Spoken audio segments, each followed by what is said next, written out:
today's video, we'll look into a scenario in which Thailand forms an empire. Wait, that's a bit of space. But it's okay. As they invade Cambodia. And no, not because, not like Vietnam did. Vietnam definitely won that war. Definitely won that war. Vietnam's just a winner. Like, they don't know how to lose. Well, quickly they cross across the border and cut them off. And they take it over. Now they won't be. And Thailand is happy. Thailand must have used to own this. Well, they did, kinda. I think. They once did. But not all of Laos, I don't think. Parts of Myanmar, too. And I don't know if they had any parts of Malaysia or not. Not certain. They had a small part of what's modern-day China. And they move in on two fronts and over here to cut it off. And the reason they did this was just to do this. In reality, this is much harder as there would be a lot of resistance behind the lines. Yes, well, people don't like being invaded, apparently. And they build up their military for a bit to 12 million men. No, I'm kidding. 2 million men. No, that did not work as well as I hoped. I guess maybe Thailand doesn't want to form an empire.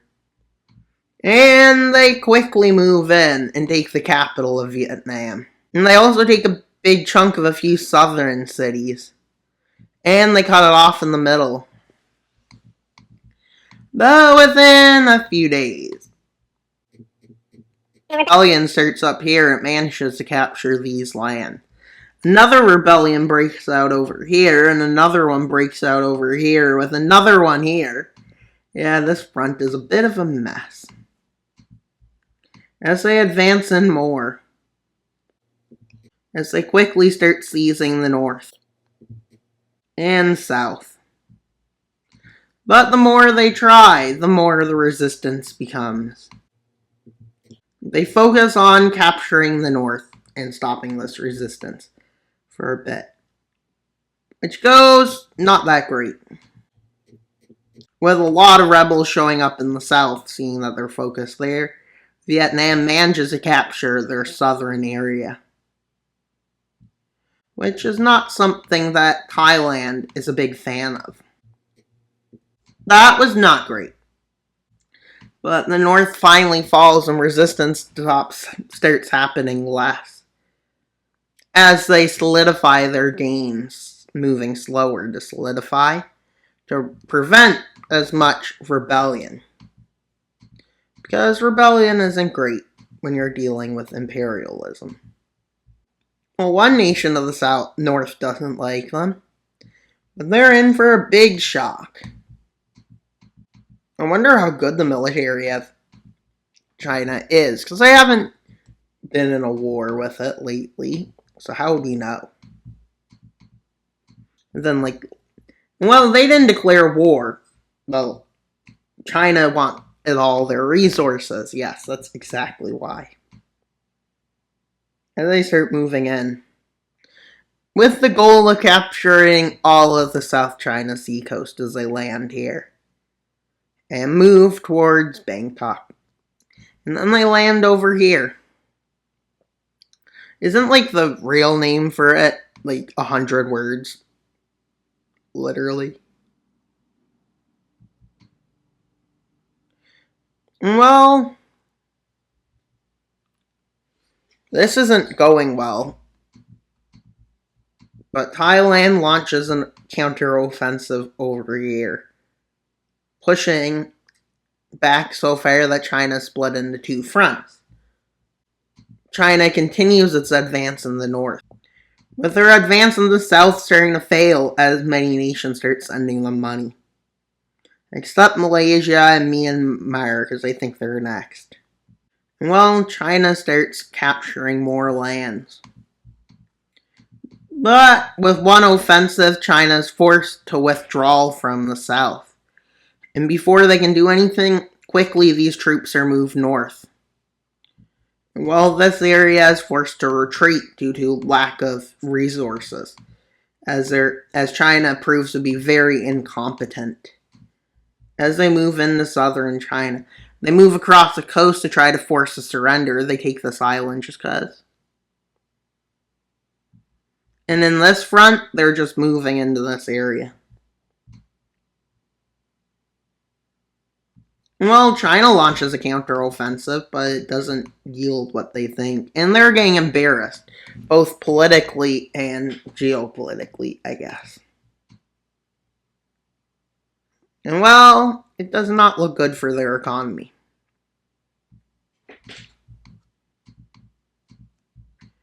They push back this spearhead over here.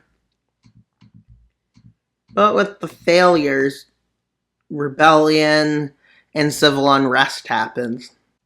Imagine plaguing, but instead you were an AI invading. Just imagine that. Sounds like a great idea, honestly. And they take this. They take more of China. And China's humiliating itself. It decides to surrender, but it's too late. They're already humiliated. So what will we give Thailand? Will we be nice people and give them a bit of land? Yes. Because Thailand is a good country. A great country. An awesome country. Maybe the best in Southeast Asia. Or not. Depends. Depends on who's listening. Depends on who's listening. If a Taiwan fan's listening, Taiwan's great. If China's government's listening, China's great. And that's part of China. Depends on who's listening. And I don't think they are. Because why would a government official be watching YouTube? That sounds like weird. So now to draw the border. Because this border is a real border. That border there is fake, but this is a real border. That border to the south is fake. This border's fake, but that border's a real border. Definitely. Definitely not trying to cause a land dispute in my videos. Definitely not. I think it just looks better as a part of...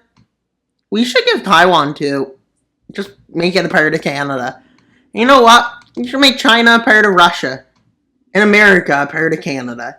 And India a part of... Never mind. That would cause too much chaos. We don't want to do that. So they can just continue with status quo. With overnight an offensive that annexes this area of Malaysia before Malaysia can react, and that area is fully annexed into the country. And while Thailand isn't done yet, no, they're not done yet. Myanmar time. Let's go attack Myanmar, they say. Because who cares about Myanmar? Well, I think Myanmar is okay, but honestly, maybe they can fix the problems there. As they move in, they fix the problems here, and then they fix more problems. And even more problems. As it's seen as liberation, and a few rebellions begin. And quickly these rebellions lead to a front like this. And well, they fall apart. And Thailand liberates the country, stealing land and forming a democracy. Like a good neighbor. Well, they annex these land. Maybe Myanmar will become revenge crazy, or maybe not. Maybe it'll be like fake news. Because everything's fake news, honestly. Nothing is real anymore. Honestly, that's basically just politics. Everything is fake. If I don't agree with it, it's fake. Because, let's just call everything fake. Because the more populist we can be, the happier the world will be. Definitely a great idea to anger all of our allies. That sounds like a great idea. I mean, Canada's like the best country in the world. Finland's also a great country. And now, not really that nation. That nation's not great. Well, depends on who you ask. That nation is kinda bad. Not the worst nation. It's probably better than that nation. In this nation, because who wants to move to Turkmenistan, honestly? If you do, I'm sure Turkmenistan is great. And that's pretty much all for today's video, as Vietnam has made an empire, taking over Indochina, parts of Malaysia, parts of China, South China, I guess we can call it, and even parts of Myanmar. And that's all for today's video. Please like, subscribe, and comment. Wild Mapper out, and until you subscribe.